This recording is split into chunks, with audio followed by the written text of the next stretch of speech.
You guys ready to rock? Jordan, I'm good. Yep. Okay. All right, ready to go. Well, like we were just talking about, man, thank you, Jesus, for a nice, hotter day in Boise, Idaho. I told the guys 78 degrees, got a little breeze coming out of Bogus, but it was good to get out there today a little bit later, get some good work in. Tomorrow is kind of like our fast Friday, and then obviously Thursday, 2 weeks from kickoff, is going to be scrimmage number 2. So big scrimmage last week, a lot to improve on, some good, some bad, some guys really elevating, some guys not. And as a coach, we really see those things. Scrimmage number 2 is where really everything settles down, right? Where you kind of look at your 4 special teams. Okay, where are we at in the 2 deep there? Because that will directly correlate to who's traveling to the game. And then especially offense and defensively, where are we at in our 2 deep? So really proud of how the guys have battled.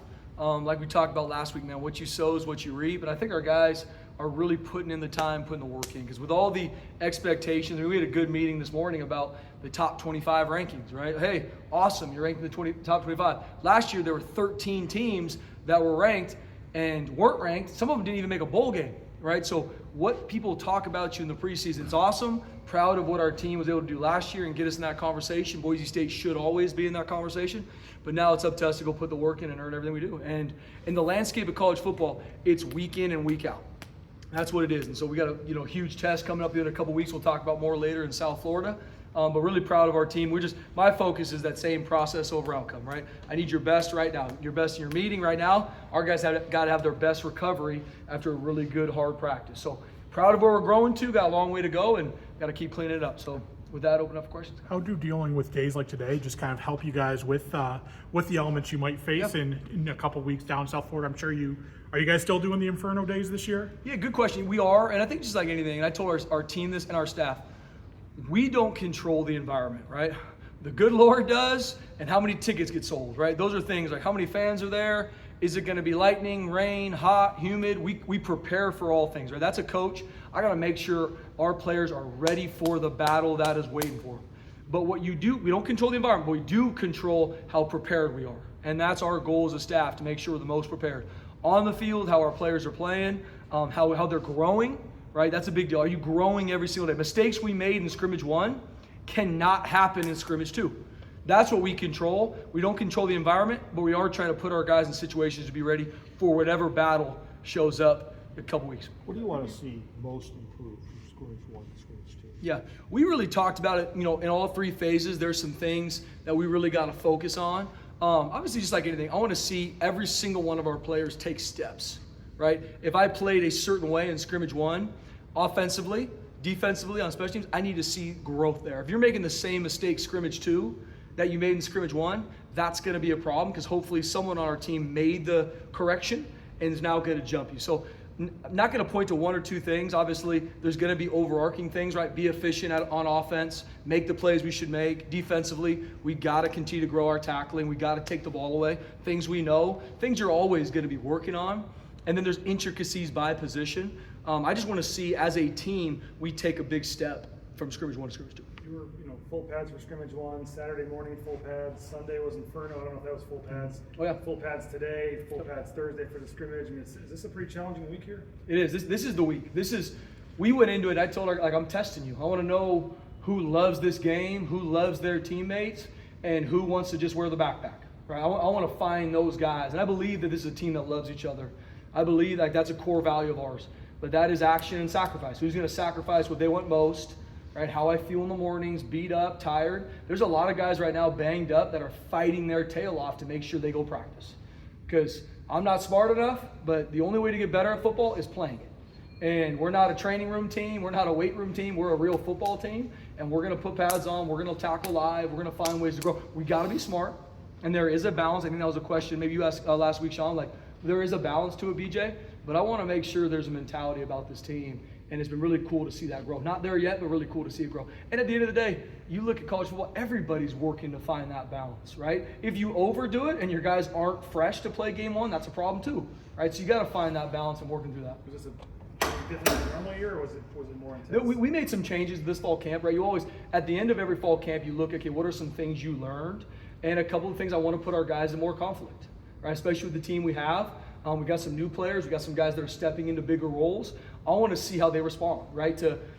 We put in the urgency period now, where whenever the horn hits, we are putting the ball down, and we got, as fast a plays as we can run, right? Just to see when you're thrown off your schedule, right? Because sometimes in practice, I believe in schedule, I believe in being efficient, but sometimes that's not the game we play, right?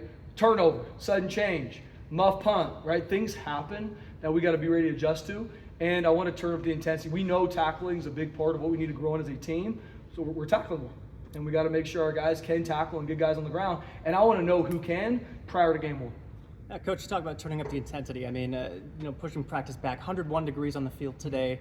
As we get closer to that USF game, I mean, talk about the mental toughness you're seeing as we get deeper into fall camp here from your guys. I want to make sure very clear. It was 78 degrees today, okay? Let's just make sure I don't know who told me it was 100 degrees. It was 78, slight breeze out of Bogus Basin. Hopefully all good on that. But just once again, just finding ways to put our guys in situation to be ready. We are not going to control the environment game 1, game 2, game 3, game 4, but we do control how prepared we are. It's no different than South Florida's getting ready for it, no different than Eastern Washington's getting ready for it, no different than Air Force, right? As you look at the mountain we have to climb, we have to be prepared. And yes, there's a football aspect to it, there's a mentality aspect to it, and there's where their bodies are at, right? Absolutely, you can beat someone to a point where they can't be their best.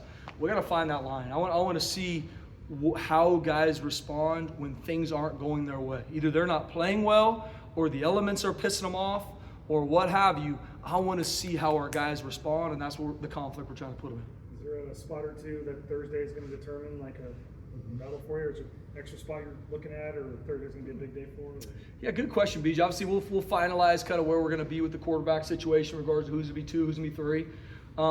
There's a couple other spots in regards to packages, kind of who's elevating himself. We're going to fine-tune more of the receiver rotation. In the back end, there's some really good DB stepping up, like who's going to truly be the 2s, who's going to be a part of our dime package, who's going to be a part of some of our speed packages. Like, we're going to fine-tune some of those packages after scrimmage number 2. Obviously, through 12 practices, we got a pretty good idea, but we're going to be very intentional with some guys right now to say, hey, you're on the bubble. And even in regards to the travel roster, there's some guys on the bubble. If you can get yourself to start on a special team or become a quality backup on 2 or 3, you'll come to Tampa Bay with us. If you don't, you'll be at home watching, right? There's going to be some of those things that show up on Thursday, because we're going to do a lot of good-on-good special teams to see where we're at.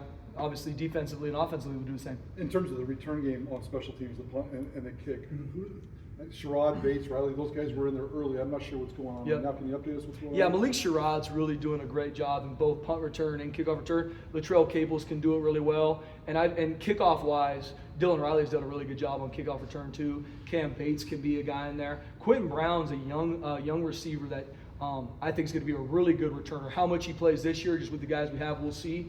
But those are really the guys we're rotating right now. I'd say Malik Sherrod is playing at a high level in the return game. But, I mean, Cam Bates, Dylan Riley, Latrell, those guys are doing a really good job too. Coach, what can you say about the kicking game? And there's kind of an interesting battle unfolding with that too. You got Reeser out there and Cannon Moore, the freshman, coming in, making some huge kicks there today. Yeah. I have no idea. It's a great question. We have to figure it out. It's gone back and forth. Obviously, trying to get all our kickers healthy right now is a big part of it to make sure they can compete. Jarrett's done a really good job. Had some inconsistencies early on. Did some good things today. Kanan's done a good job too, coming in as a freshman, making some big time kicks. So we're going to keep competing. Everything's charted. Thursday is going to be a huge moment for our place kickers, kickoff and in regards to kicking field goals. And then we'll see, that competition's going to go all the way through to kickoff. I mean, we're going to go through bonus week, game week, and let all our guys compete, and then we'll make the decision who's going to be the guys. Stacy told us, that Colton's dealing with something that's going to be out for a little while. I mean, is he expecting him back before week 1, or is he not part of the competition? The goal right now, BJ, is to get Colton back sometime this week. Hopefully to do something in the scrimmage. If not, has to be ready in bonus week at some point to compete. So he's close. Obviously wasn't able to do much today, but we got to get him back to, because we know what he's capable of, but he's still in that competition. Oh yeah, that's why this thing's going to go all the way up until kickoff. I might be at the hotel and walk off what we need to kick, and we might compete there too. So no, we're gonna find out who our best dude is going into the game. And once again, that could change after game 1 too. I mean, that's the thing. You put so much on depth charts going into game 1, and you need to. But how we play against South Florida, things are going to move and shift too. So we just got to do our best job to make sure we put guys in conflict so we know how they're going to respond, and then we'll put our best foot forward. Coach, what's the update on the offensive line? It looked like Hall is getting closer to us on today. Yep. I don't know where TK is. And what's your deadline in your mind to come up with a starting five and how that works out? Yeah, I think, Prater, good question. When the offensive line, we got a lot of guys that played a lot of football last year. We have 9 offensive linemen that played in games. So you've seen these guys in the fire, right? The hard part is when you don't know how someone's going to play in a game. You're just basing off practice. A lot of those guys we know. Now it's just getting them back in the mix and seeing who's competing. Some guys, like Carson Rasmussen, I mean, he hasn't played for us here. He's had a really good fall camp, right? So he's pushing at an interior spot. Now he's got to get some guys back. Really believe all our guys will be ready for game 1. Right now, we got to see that in action. They're all able to get Indy right now, go through some things, but it's going to be all the way up until kickoff. Even TK? Mm-hmm. Yep. TK will be closer. TK's right there. I can see him off the top of my head. I mean, I can see him getting some team reps later this week. Hall did Indy today, so I can see him probably. He's not going to do anything in scrimmage, but I can see probably next week getting some Indy, getting some team. And the goal is to get our whole crew back for game week. I can't make promises to that right now. Getting back to not sure what we can say or can't say. We've seen some other guys on the O-line in and out the last week or so too. I mean, you're not concerned of any of those guys for? Not right now, BJ. I really believe all our guys will be ready to roll game 1. It's a violent position. I mean, we had a couple guys get banged up today. I mean, it's the reality of the position and what we play. Right now, I really believe we'll have all of our players ready to roll game 1. If we don't, then we don't, and we'll change accordingly. Do you feel comfortable with your twos across the board? Right now, yeah, we gotta keep growing, Raider. Like, I like the depth we have at our fronts, but there's still some guys in those twos that I need to see more of to be extremely confident for them to be the guy if the one in front of them can't play. At both sides of the ball, defensive front and offensive front, still need to see a little bit more to feel that way. I like how we're competing. I know we have the guys to do it. I need to see more consistency. Who are the guys that you're trying on for that number 2 O-line stuff that you're trying to push to get more consistency? Yeah, Coach Keeney's done a really good job with rotating some of our guys in the 2s with the 1s. So we can really, right now it's not, okay, you only go with the second O-line, you only go with the starting O-line, because we want to see, if you're a 2, how are you against our starting defensive front? So right now, it's been a musical chairs, because I want to see guys compete in the front, move back and forth. And then obviously after scrimmage 2, going into the bonus week, we'll start to fine tune truly who are our blues or our 1s, who are our oranges, who are our 2s. 74, the kid from Australia. Alma? Yeah.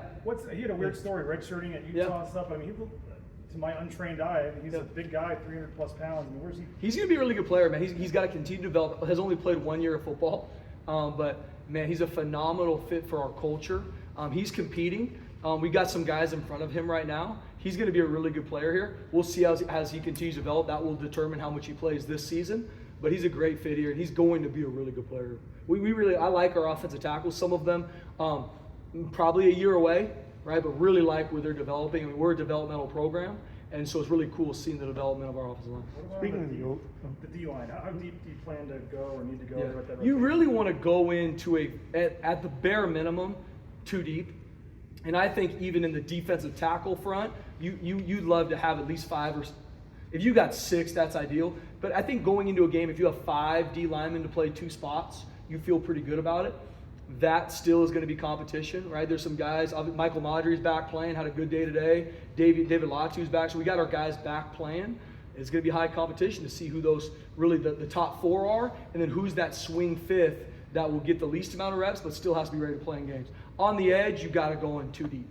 And with some guys banged up on the edge, you've been able to put guys, and Coach Frazier's done a good job. If there's a guy that's the 2, we're going to put him in with the starting defense to see how he competes against Cage Casey or some of our offensive tackles, to see how he can hold up against a really good offensive line in South Florida. Last year, you had used a whole bunch of different offensive linemen due to injuries, especially early. How much does that give the group confidence that guys can swing in and out?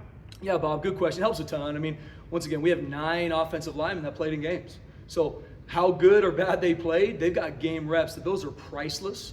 So you know how they're going to be. And we were talking earlier as a staff and even to our team. It's a reasonable expectation for you to grow in this program every single day. And I told our team that, once again, the mistakes you made last season, you should not make the same mistakes now, right? That's a reasonable expectation for our players here.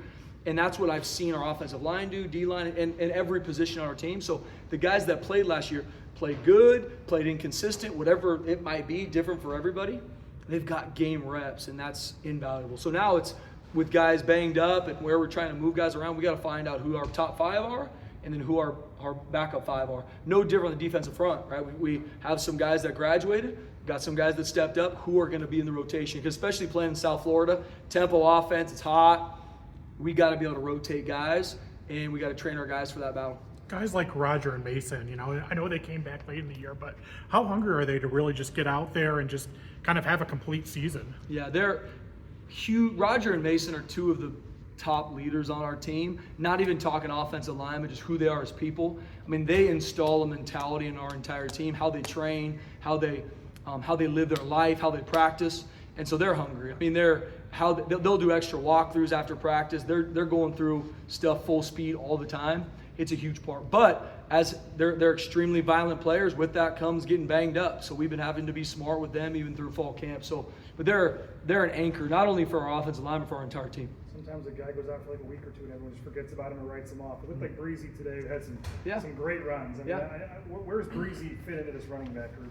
Yeah, BJ, really good question. I mean, we really had all our guys out there today, right? We had all 6, which was awesome to see him compete. Got to just continue to see the consistency from Breezy, man. Phenomenal kid. He's just been hindered from it by injuries. Not his fault. He's been doing a great job in the training room. Awesome to see him back now. Now, can he be consistent enough to compete day in and day out, to be able to have a big role in our offense and a big role in special teams? I mean, how fast he is, who he is as a football player. If he's healthy, he helps our team, but he's got to continue to bring that back. I mean, Malik Sherrod, Sire Gaines, Dylan Riley, those 3 have had really, really good fall camps. So now Breezy's coming back and competing to be in that rotation. So we'll really see how that shakes down. Cantor and Mickey, how much does their camp momentum continue after a really hot started? And how much are they pushing Banks and Washington for starting time? Yeah, they're both doing a really good job. Really proud of Derek and Jaden. The big thing for them is just continue to put it on film, right? They've, through the first week, scrimmage 1, did a really good job. These couple practices, done a good job. Now, they've got to continue to elevate themselves to earn the right to be in the rotation. If it's pushing to start, if it's rotated in on a couple series each quarter, we're still working through that part. But they've done a great job, not only on defense, but on special teams. And Jaden, Mickey, and Derek, they're going to play. Now it's just they're going to earn the right to play more. And then Zion, Devon Banks, everybody else in our back end's competing to make sure they can do the same. So when you've got really good competition at spots, it rises the entire talent level of your team. And especially in the defensive backfield, we got a really good group of returners. Now, there's a lot of things from last season defensive back-wise we have to grow in, and really, really cool to see us do that. Like I said, we'll find out game 1, right? We got to go put the ball down here in a couple weeks. That's good competition at linebacker right now alongside Marco. With 1 or 2 guys starting to stand out. Yeah, Marco's had a phenomenal camp. I mean, I think who Marco is, I don't want to, like, if you just watch, you might miss how integral he is to our defense. He gets everything right. Sets the fronts, gets the communication right. I mean, he is a second coach on that field. I mean, you can't belittle the play Marco's having. I think he's having a phenomenal fall camp. Jake Ripp's had a good fall camp. Bowen Phelps has had a really good fall camp. I'd say those 3 have really elevated themselves. Clay Martineau and Chase Martin are doing some good things, need to be more consistent in the physicality they play with. Those are really the ones going at it. And I think Mana and Sincere are 2 true freshmen that are going to have a big role on special teams and be really good players here. How much they are this year on defense, we'll continue to see. But if I'm going to elevate wise, I think Marco, Jake Ripp, and Bowen Phelps have had the best fall camps thus far. Last year, Camper and Bolt were excellent as blockers at wide receiver. Is anyone standing out as an excellent blocking wide receiver so far? The best blocking receiver right now is Latrell Cables. I mean, and not only is he the most consistent in regards to pass game, he's also the most consistent in the run game. I mean, he leads with his actions. I mean, I go back and show a lot of clips from last season, situational football, and you're seeing Latrell Cables block his absolute tail off down the field because he cares about his team, right? So it's what I tell our players all the time. If you want to be our best player and you think you're that guy, well, you have to be our best player all the time. If you're getting the ball thrown to you or you're not, you should still be one of our best players. That's what we talk about, heavy as the crown, and that's Latrell Cables. Now, have other guys stepped up? Yes, not as consistent as Latrell Cables in regards to how he blocks and the routes he runs. Obviously, Chris Marshall's had a really good fall camp. Proud of his consistency, needs to continue to grow. And there's some young receivers in there doing a good job. Cam Bates is back and rolling really well. Quentin Brown's had a good fall camp. Ben Ford is making plays out there. So it's really cool to see guys continue to step up. Having Luttrell and Marshall, just how excited are you having both of those guys as weapons? It's huge. I mean, a defense is going to have to account for them, right? I mean, I tell our offense staff, like, if I'm going against our offense, if we continue on the trajectory, you're going to have answers of what you're doing with those two guys, right? That's the goal for our offense, right? We want to have weapons that you have to make adjustments for. If a defense looks at our offense and says, don't care about you, that's a problem, right? I don't think you can do that with those two. We need more than just those two to be that. And there's been guys that have shown flashes of that in fall camp. We need more of them. Anybody else? What's the travel number for South Florida? Still working through a BJ. I think out of conference is a little bit different. That'd be a good question for Charlotte. I want to say somewhere in like the 80 range, something like that is what we're going to be, because we're there early, so we need a couple guys to practice and go through some stuff. We'll give you guys the travel squad and all that as it comes through.